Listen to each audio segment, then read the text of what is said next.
বন্ধুরা কেমন আছেন সবাই? এগ্রিকালচার বুক চ্যানেলে সবাইকে স্বাগত। আজ আমি আলোচনা করব যে শীতকালীন যে পেঁয়াজ চাষ, শীতকালে যে পেঁয়াজ লাগানো হয়, যেটা আমরা সুখসাগর পেঁয়াজ বা কেউ লাটুম পেঁয়াজ, তার যে রাজুদা নামে যে শিয়ালদায় যে পরোটা বিক্রি করে, সেখানে রাজুদা কি বলে যে আপেল সাইজের পেঁয়াজ, যেটা আমাদের লাটুম পেঁয়াজ বা সুখসাগর নামে আমরা চিনি, সেই পেঁয়াজটা আপেল সাইজের বলে মানুষের মনে এখন মুখে একটাই কথা, আপেল সাইজের পেঁয়াজ, আপেলের মতন পেঁয়াজ। তাই সে আপেল সাইজের পেঁয়াজ বা আপেলের মতন পেঁয়াজ তৈরি করতে গেলে আপনাকে কিন্তু কিছু যত্ন ব্যবস্থা নিতে হবে। শীতকালীন পেঁয়াজ চাষ খুব একটা জটিল নয়, খুব সহজেই শীতকালীন পেঁয়াজ চাষ করা যায়। কিন্তু পেঁয়াজ চাষ করতে গেলে আমরা অনেকেই অনেক কিছু ভুল করে ফেলি। তার জন্যই কিভাবে পেঁয়াজ চাষ করবেন সঠিক পদ্ধতি আমি আজকের ভিডিওতে আলোচনা করব। প্রথমেই বলি, পেঁয়াজ চাষ করতে গেলে কাঠাপ্রতি কতটা বীজ লাগবে বা কতটা চারা লাগবে। কাঠাপ্রতি আপনার 7 থেকে 8 কেজি চারা লাগবে। রাসায়নিক সার কাঠাপ্রতি 7 থেকে 8 কেজি দেবেন।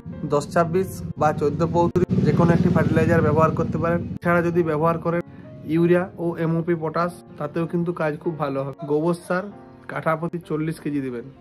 সাথে অনুখাদ্য সাগরিকা 2 কেজি, পাঁচ হলে 1 কেজি দিবেন। ফুল ডোজ হলে 1 থেকে 2 কেজি। ধুবি গোল্ড দিতে পারেন, করমন্ডলের ধুবি গোল্ড কাঠাপ্রতি 2 থেকে 3 কেজি দিবেন।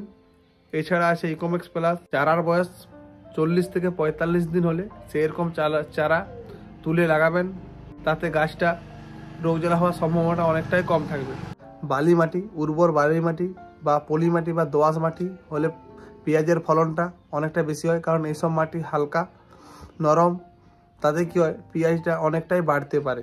ভালো জাতের বীজ নির্বাচন করবেন, যেসব বীজ দাঁতে নিলে ভেঙে যায় সেই সব বীজ লাগাবেন। চিনবেন কি করে? ভালো বীজ জলে দিলে ডুবে যাবে।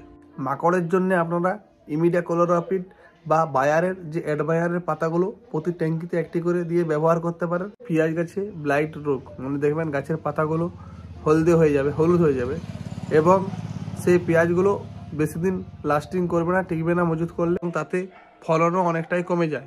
এই রোগ হলে ম্যানকোজেব গ্রুপের যে কোনো ম্যানকোজেব ট্যাঙ্কিতে 30 থেকে 40 গ্রাম ব্যবহার করবেন। অ্যান্টাকল যদি 15 লিটার জলে 30 গ্রাম ব্যবহার করবেন। এছাড়া যদি ব্যবহার করেন আদামা কোম্পানির কাস্টোডিয়া ও ক্রিস্টালের ব্যাবিস্টির ব্যবহার করতে পারেন, তাতেও কাজ ভালো হয়। গাছের পাতাগুলো হলুদ হয়ে যাবে, যেটা হচ্ছে পেঁয়াজের ঢলে পড়া, তখন দেখবেন গাছগুলো ধরে টানলে দেখবেন সব উপর দিয়ে খুলে চলে আসে। সেক্ষেত্রেও এই যে আমি ওষুধগুলো বললাম ওই একই ওষুধ ব্যবহার করবেন, তাতে ভালো রকমের কাজ হবে। 6x6 ইঞ্চি ফাঁকা লাগানোর চেষ্টা করবেন, তাতে কিন্তু পেঁয়াজের ফলন খুব ভালো হবে, পেঁয়াজের সাইজও বড় হবে। একটা চারার ওজন যেমন 10 গ্রামের উপরে হয়, তাহলে কিন্তু গাছের রোগ জ্বালা কম হবে। 12 দিন অন্তর সেচ দেওয়ার ব্যবস্থা রাখে। পেঁয়াজের ঘাসমরা, অনেকেই পেঁয়াজের ঘাসমরা নিয়ে অনেক রকম চিন্তা থাকে। পেঁয়াজের ঘাসমরা আপনারা যদি ব্যবহার করেন আদামা কোম্পানির গিলিগান ব্যবহার করবেন।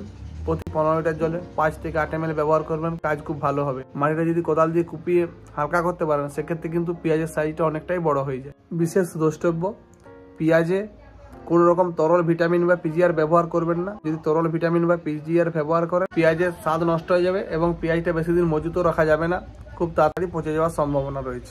যেখানে আপনি এই সুখসাগর পেঁয়াজ বা লাটুম পেঁয়াজ যেটা আমরা বলি, এই পেঁয়াজ যেখানে চাষ করবেন, তার পাশাপাশি কোনো নিম্নমানের আতিপাতি পেঁয়াজ চাষ করবেন না, তাতে কিন্তু এই আপনার ভালো পেঁয়াজের গুণগত মানটা অনেকটাই কমে যাবে। শেষ পর্যন্ত দেখার জন্য অসংখ্য ধন্যবাদ। আমি ডেসক্রিপশন বক্সে পেঁয়াজ চাষের সম্বন্ধে নানা রকম তথ্য দিয়ে রেখেছি, যদি প্রয়োজন পড়ে ডেসক্রিপশন বক্সে দেখে নেবেন। আমার চ্যানেলটি সাবস্ক্রাইব করতে ভুলবেন। নানা রকম সমস্যা হলে কমেন্ট করবেন, আমি কমেন্ট বক্সে আমার হোয়াটসঅ্যাপ নাম্বার দিয়ে দেবো, সেখান থেকে সমস্ত কিছু যোগাযোগ করতে পারবেন।